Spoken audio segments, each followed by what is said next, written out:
gardiens de la galaxie, volume 2. Rocket et Groot sont complices depuis toujours. Ils ont tout vécu ensemble et même si depuis, ils se sont fait de nouveaux alliés, Rocket et Groot resteront toujours meilleurs amis. Il n'y a pas si longtemps, ils sont devenus membres des Gardiens de la Galaxie, un groupe d'aventuriers intergalactiques. Peter Quill, aussi connu sous le nom de Star-Lord, Gamora et Drax ne suivent pas toujours les règles, mais ils se battent pour ce qui est juste. Parfois, Rocket fait aussi des choses à sa manière, mais, heureusement, Groot est toujours là pour veiller sur lui, en lui rappelant « Je s'appelle Groot ». Aujourd'hui, les Gardiens de la Galaxie se préparent pour une grande bataille. Ils ont été engagés par les souverains, le peuple d'une magnifique planète dorée, afin de protéger 6 tours conductrices. Comme ces tours renferment les batteries les plus convoitées de toute la galaxie, les gardiens doivent être prêts pour tout. Pour Rocket, cela signifie surtout de brancher la cassette de Peter dans le système de sonorisation d'10 000 ans. Si je m'y prends bien, on devrait pouvoir écouter la musique. Ensuite, on fait notre boulot et on s'en va aussi sec, dit l'ingénieur de génie. Je s'appelle Groot, répond le petit extraterrestre. Ce dernier était le membre le plus grand des gardiens de la galaxie, mais un malheureux accident l'a fait rapetisser à une fraction de sa taille originelle. Désormais, il fait de son mieux pour aider, même si cela consiste seulement à servir d'aide-mémoire à Rocket ou à se battre avec Orlani. Tout à coup, une énorme déchirure interdimensionnelle apparaît. C'est l'heure pour les gardiens de la galaxie de prendre part au combat.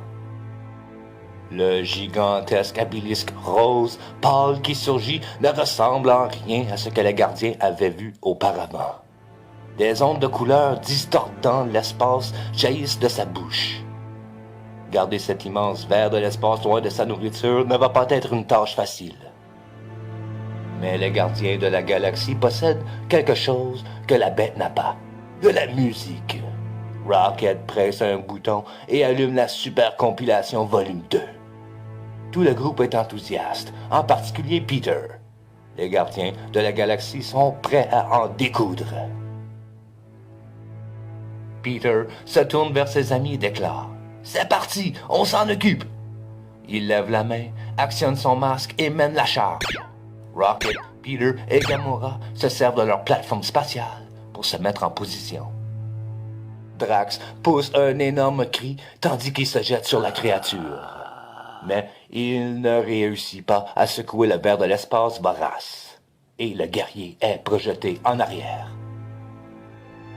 Sur le côté, Groot esquisse quelques pas de danse au rythme de la musique et applaudit. « Je m'appelle Groot », dit-il en encourageant ses amis. Juste à ce moment-là, Peter remarque que l'obélisque a été blessé. « Gamora, là, au niveau du cou !» lui crie-t-il. « J'ai vu ! Attire son attention, je me charge du reste !» répond Gamora. Peter et Rocket se propulsent en avant de la créature et tentent de la distraire. Sans plus attendre, Gamora, lui, porte le coup de grâce et clôt le combat une fois pour toutes. « Vous voyez ça? Moi seul, j'ai vaincu la bête! » s'écrie Drax, visiblement encore étourdi. Les gardiens le regardent et lèvent les yeux au ciel. Même Groot. Peu de temps après, l'hétéroclite équipe de héros se rend auprès des souverains pour réclamer sa récompense. Peter rappelle aux gardiens de bien se comporter, particulièrement Rocket, pour qui les bonnes manières sont un mystère. « Je s'appelle Groot », rappelle le petit extraterrestre à son meilleur ami. Quand il entre dans la salle du trône, la grande prêtresse Aïcha l'aide des visages du haut de son piédestal, avec un sourire narquois. « Votre peuple nous a promis une récompense en échange de nos services.